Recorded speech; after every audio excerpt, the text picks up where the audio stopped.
No, I'm just, right, I'm going to do it, I'm going to do that. Yes. Right then.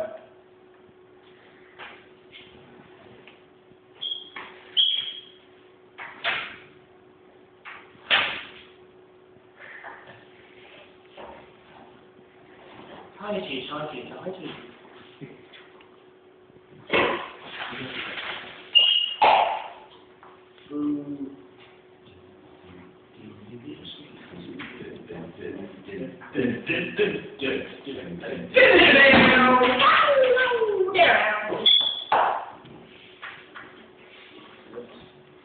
You know, Yes, get it properly. George just butchers too much, it's really freaky. You know the voices. Imagine if I throwing diagrams. Do a possible. Don't do a possible. Chipping, darling. Yeah, I say. Hey, yeah, it's not my name. Football is my game. On here. Yeah. My name is Mark. Yeah. That's what, yeah. Mark. What's that? I'm pretty sure actually. I think it is. This is the worst of boo.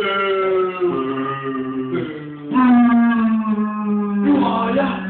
You told me what. You told me what. That's it, you know what I mean? That's then when a high voltage short on this. I think it's time.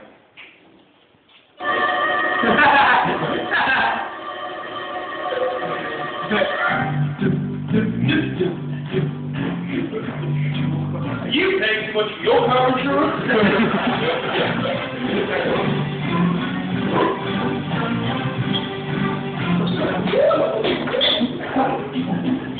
Anyway, things like that away. Right, now what you see, and he discovered, basically, he could control the motion of oil droplets from an oil spray using an electric field between oppositely charged parallel plates. Okay?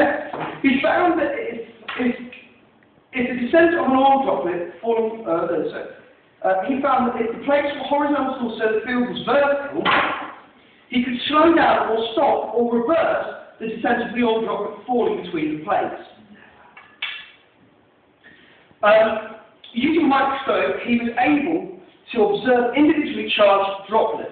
So obviously, because gravity says it's going to fall, there's got to be a force pulling it up. So if he's got an electric field, this is suggesting then that the oil droplets must be charged in some way.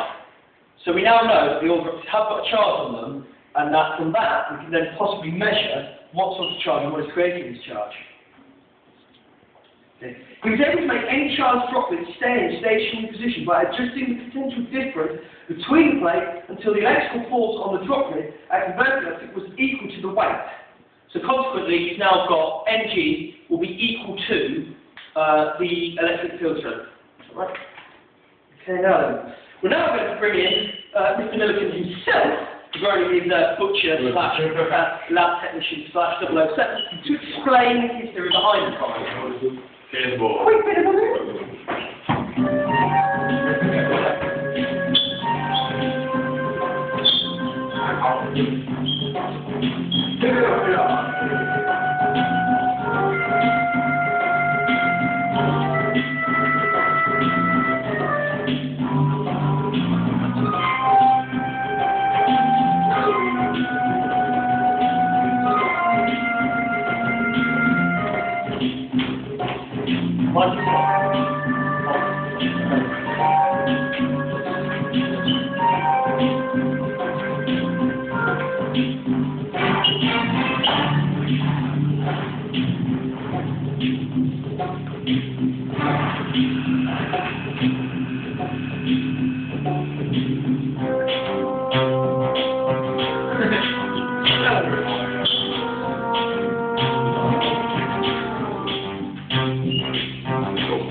Yeah, this. Right. Is that voltage? That's voltage, yeah. Voltage, potential difference between these two.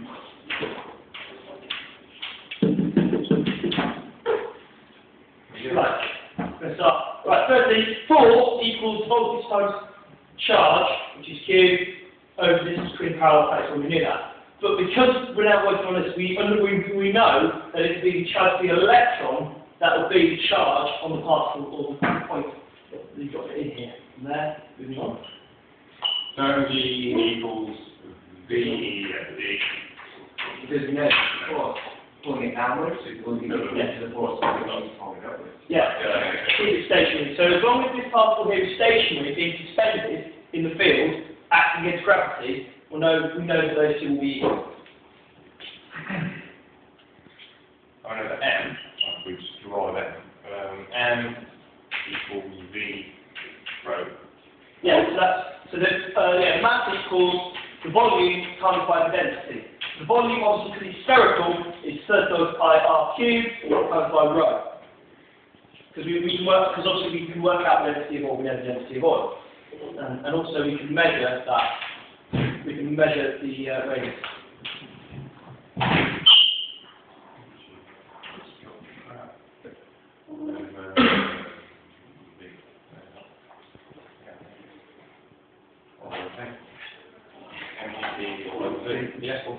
Right. So what we now can say, so from this equation here saying that the force F equals, so from the weight, obviously which is pulling down, which is mg, is equal to the force created by the electric field, which is the voltage times by the charge of the electron over the distance between the two plates. We can now sub in values. So from this, we can rearrange this to get our E, our charge of the electron. So we end up with charge of the electron equals the mass times by gravity over the distance between the two plates divided by V. So now, obviously, now that we've got value for M, which comes from this volume equation, which is 4/3 pi r cubed rho, we now put that in. We're now going to have an equation where we know all of the factors in this, and consequently we can find E. So the energy equation to find the charge of an electron is 4/3 pi r cubed rho times gravity over the distance between the two plates times by the voltage between the two plates. Ta-da! And that's how I'm going to continue.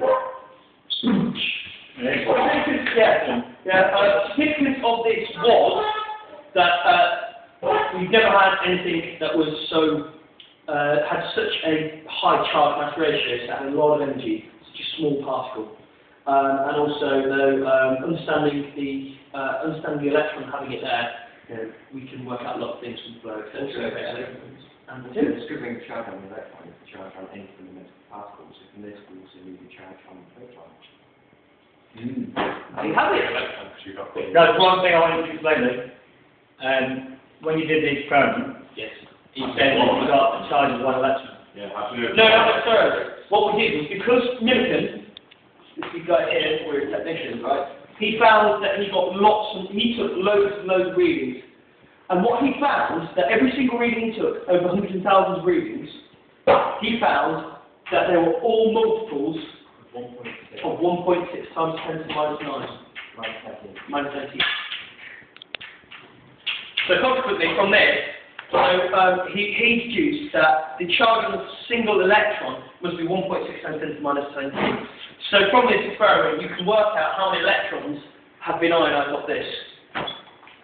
Drop that, and now we understand also now, because of this, we also now understand the concept of ionizing, and we can start to control particles and things like that. So, a mass spectrometer is possible because of understanding the charging the electron, etc. And so on and so forth. Excellent. Good. Yeah.